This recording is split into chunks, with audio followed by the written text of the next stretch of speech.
Part 1. The day I became someone's wife. They say a woman's fate is like a silk ribbon, soft, fragile, easily torn by the hands that tie it. I say I'm more like a bamboo stick. Bend me all you want, I'll bounce back and hit you on the head.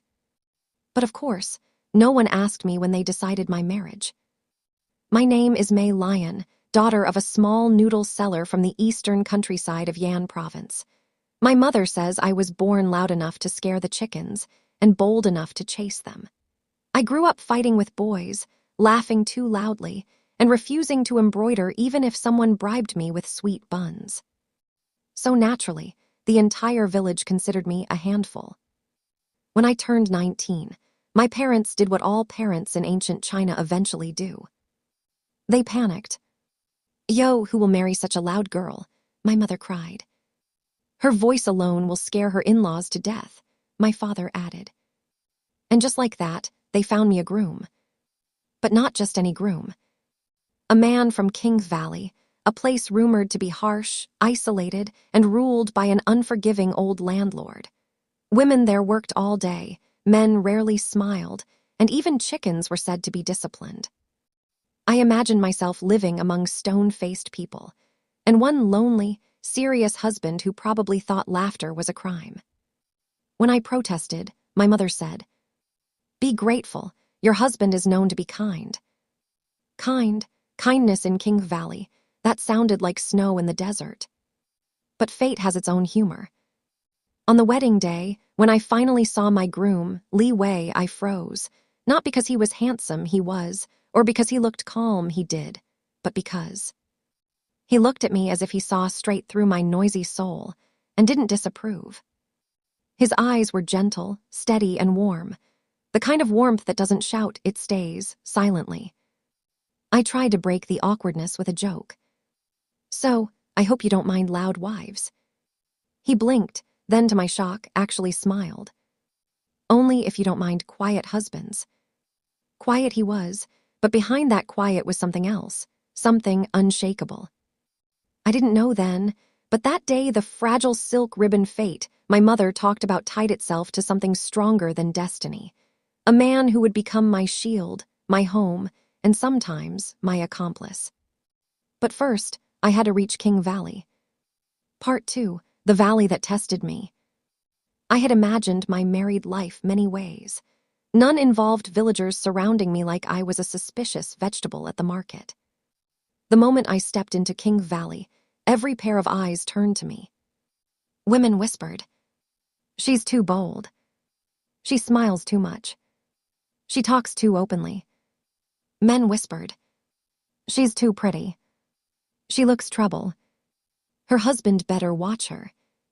I wanted to glare at all of them, but I remembered my mother's last warning. "Don't shout on the first day, shout later." So I smiled. A calm, sweet, very un-Malayan smile. Unfortunately, the village elder, a rigid old man who looked carved from dislike, blocked our path. "So," he said, eyeing me like I was a stray goat, "this is the bride." Li Wei bowed politely. "Yes, elder." I bowed too, mostly because my husband nudged me. The elder grunted. Too tall, too loud, too cheerful, this won't do." My smile twitched. Too tall. What did he want, someone he could carry in his pocket? But before I could open my mouth and ruin our first day, Li Wei stepped forward, placing himself slightly between us. "With respect, elder," he said firmly, "she is my wife." Silence fell. Even I was surprised. His voice was soft, but the kind that could split mountains. The elder glared. "We'll see how long you defend her." I didn't say anything. But I thought, "Oh, elder, you have no idea who you're dealing with."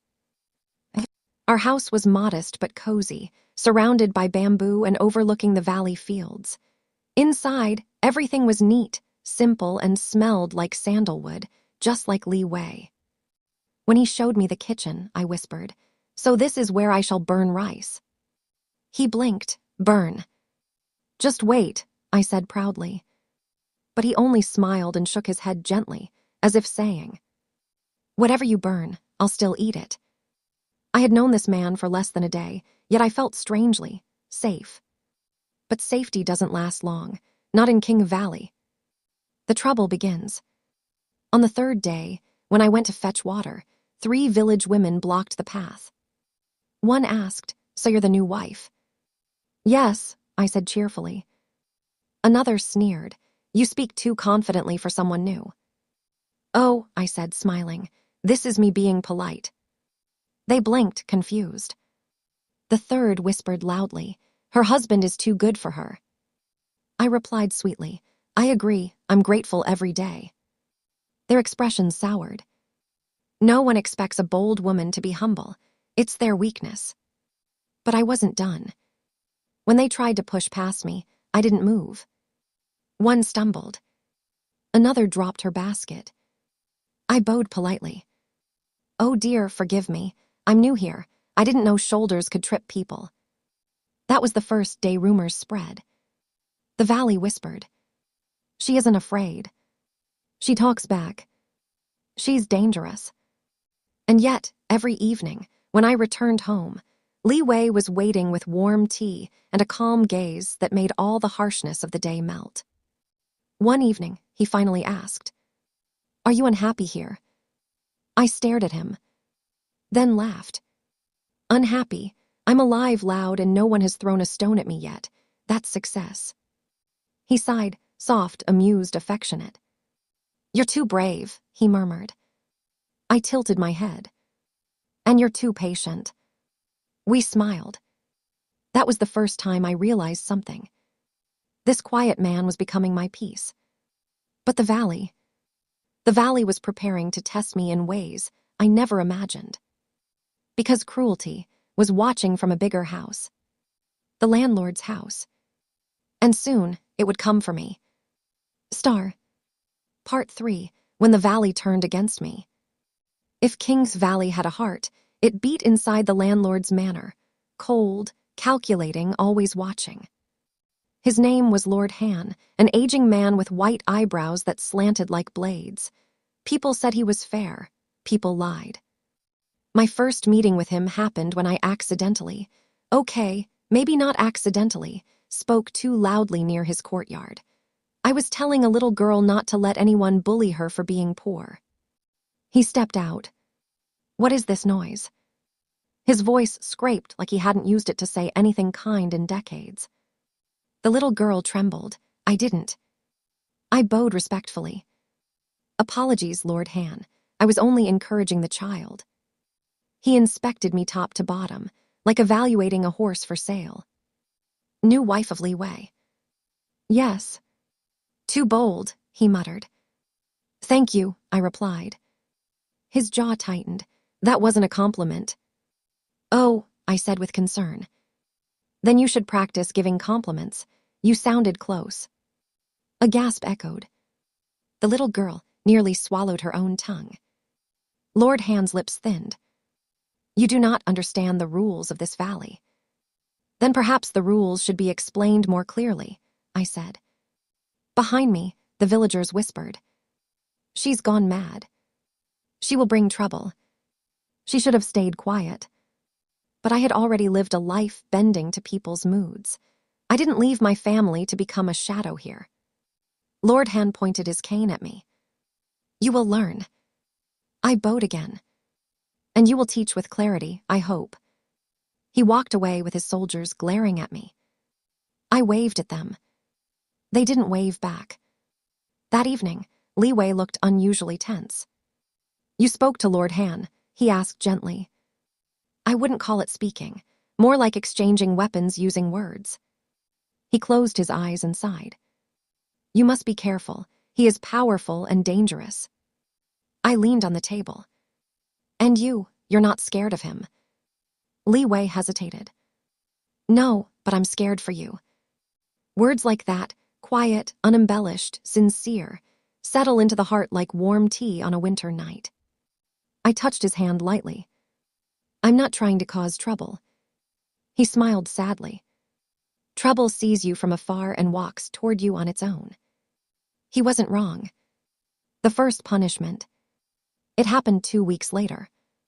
A messenger from the manor arrived, loudly announcing, Li Wei's wife has insulted the honor of the valley.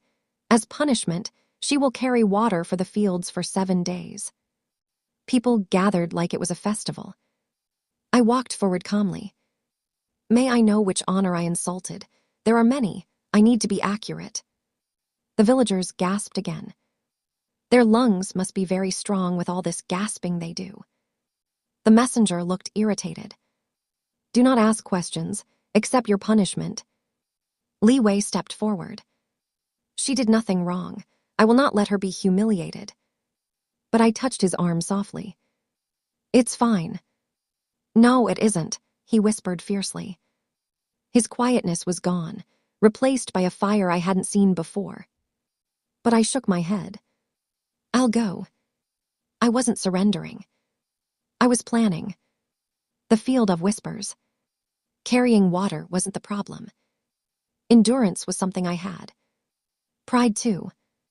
The problem was the people. They stood watching, whispering, judging, waiting for me to break. But break I did not. By the 3rd day, they started to look confused. By the 5th day, they looked impressed.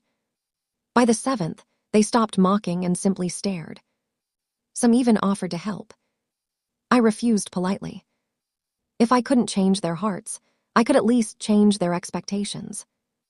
That night, Li Wei wrapped a warm cloth around my sore shoulders. You shouldn't have done this alone, he murmured. I wasn't alone, I said softly. You were here. He paused. His eyes lowered. Then he said a sentence that changed everything. May Lion, I never expected to care this much. I laughed to hide the warmth rising in my cheeks. Oh, am I so special? You are, he said simply. No poetry, no metaphor. Just truth. But our peace did not last long. Because Lord Han was not done with me. The accusation. One afternoon, I returned home to find villagers gathered outside our door. Their faces held shock. My heart dropped. Li Wei was standing in the doorway, calm but tense. Behind him, soldiers. A guard stepped forward. May Lion, you are accused of stealing grain from the manor storage. I blinked. I stole what? Grain, he repeated. I don't even know where your storage is, I exclaimed. That's what a thief would say, he retorted. That made no sense at all, but logic and power rarely live in the same house. Li Wei stepped forward. She didn't do this. The guard shoved him back. My breath froze. And then I saw it. Lord Han appeared behind them, hands behind his back, expression cold. This valley has rules, he said. Break them and you pay. I opened my mouth to defend myself, but Li Wei suddenly held my wrist and whispered, Don't say anything, let me handle this. Something in his voice stopped me. It was firm, determined, almost dangerous. And then Li Wei stepped in front of me and bowed low, his voice steady but sharp. If you believe she stole something, show us the proof. Lord Han smirked. Proof, my word is proof. And your word, Li Wei said, lifting his head slowly, is not enough to condemn my wife. Shocked murmurs rippled through the crowd. Lord Han's face twisted in anger. You dare challenge me? Li Wei did not blink. I dare protect the woman I married. That moment, the valley saw something they had never seen before. A quiet man, standing tall, defiant, unshakable. For me, Lord Han pointed a shaking finger at Li Wei. You will regret this. We won't, Li Wei replied softly. And I realized, some battles are fought by fire, others by silence. Li Wei's silence was louder than my loudness ever could be. But the danger was only beginning. Because powerful men rarely forgive humiliation. And I had humiliated him twice. The valley waited for the storm. I did too. But I didn't know the storm. would break inside my own marriage first. Star. Part 4. The storm, the hurt, the healing, the home. Lord Han was a man who collected grudges the way farmers collected rice. He waited, watched, and struck when the target least expected it. The target this time was Li Wei, the order that broke U.S. One morning, soldiers arrived again. Li Wei is ordered to work at the manor fields for 1 month, they declared. Supervision by the landlord's men. It wasn't just labor. It was punishment. A warning. A strike meant to hurt me by hurting him. I stepped forward. This is because I answered back, isn't it? The guard smirked. Valley rules. Your rules are nonsense, I snapped. They raised their spears. Li Wei stepped in front of me again. That's enough, he said quietly. I will go. My eyes widened. No, this is because of me. He turned, his expression soft but heavy. Some battles, we don't win by fighting. I felt my throat tighten. That's not fair. I know. Then why accept it? His voice dropped to a whisper. Because if I resist, they will take something worse from us. And it hit me then. He wasn't afraid for himself. He was terrified they'd take me. When he walked away with the soldiers, something in me cracked. Not loudly. Quietly. Like a vase tipping over in the night. The lonely days. The valley suddenly felt bigger without him. Colder.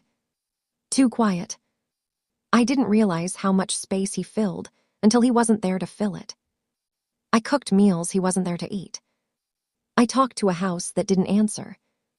At night, I stared at his empty spot on our bedding. The villagers, who once mocked me, now approached me differently. One old woman patted my shoulder. Your husband is a good man. It broke me more. 3 days passed before I saw him again, from afar, in the manor fields. His hands were blistered. His shoulders strained. His face tired. Something inside me snapped fully this time. I walked straight to Lord Han's courtyard. The moment everything changed. He looked annoyed when he saw me. What do you want? I bowed. Punish me instead. He raised his eyebrows. Why, feeling guilty? Yes, I said honestly. Forever believing silence was safer than speaking. I stepped closer, meeting his cold gaze. You think punishing him will make me quieter. You underestimate how much I love that man. Whispers rose around us. Lord Han leaned back. Oh, love, bold words. I inhaled deeply. I will carry water, clean your stables, wash your courtyard, I don't care. But release Li Wei. He has done nothing. He smirked. You think your suffering buys his freedom? No, I said. My strength does. Something in his eyes flickered, annoyance mixed with respect. He finally sighed. Very well, I will release your husband if you finish a task. What task? He pointed at the far side of the courtyard. A massive jar, tall as a man. Fill this jar with water by sundown. I looked at it. It looked at me. This jar was a monster. But I nodded. I'll do it. The day I proved myself. I carried bucket after bucket under the sun. My hands burned. My back ached. My legs shook. But I didn't stop. Villagers gathered. Some cheered. Some cried. Some whispered. For her husband. For loves. She's not bold, she's loyal. By mid-afternoon, I fell to my knees. I thought I couldn't move anymore. Then someone lifted me gently. Li Wei. He had been released early. Without a word, he picked up the bucket. I'll help, he said. No, I whispered. This is my fight.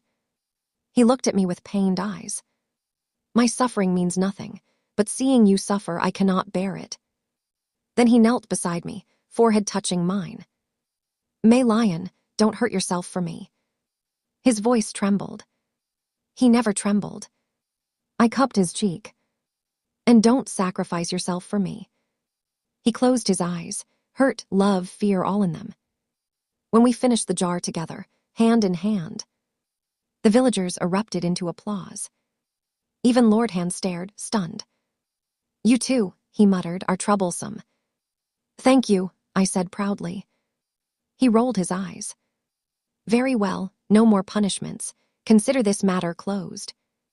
Closed, yes. But what opened that day was us. The healing. That evening, back home, Li Wei held my hands long after the candles burned low. You scared me today, he murmured. You scared me first, I whispered. We both laughed softly. Then his voice softened. You don't need to prove anything, not to the valley, not to Lord Han. I didn't do it for them, I said. I did it because I cannot watch the world punish kindness. He pulled me into his arms, holding me like I was something precious. You're my strength, he whispered into my hair. And you are my peace, I whispered back. Outside, the valley slept. Inside, I finally felt at home. Not because the place had changed, but because we had grown strong enough to survive it. Together. The happy ending. Weeks passed. The villagers began treating us differently. With respect. With trust. With warmth. Even the little girl I once defended came with flowers. Jade, you're brave, she said. I smiled. No, I just refuse to be quiet when kindness needs a voice. And Li Wei added softly. That voice saved us all. Rumors spread through the valley. The loud bride is actually the valley's heart. The quiet husband is her mountain. They balance each other. And Lord Han. He never admitted it, but even he began greeting me with a grunt that sounded suspiciously like approval. One evening, as Li Wei and I watched the sunset from our doorstep, he intertwined his fingers with mine. Do you regret marrying me? He asked softly. I rested my head on his shoulder. Regret, I only regret not coming sooner. He smiled, quiet, warm, eternal. And in that moment, I knew. This marriage wasn't fate. It was a choice. A daily choice to love, defend, and grow together. A bold woman and a gentle man. A pair strong enough to turn cruelty into compassion. Our story didn't end with triumph. It began there,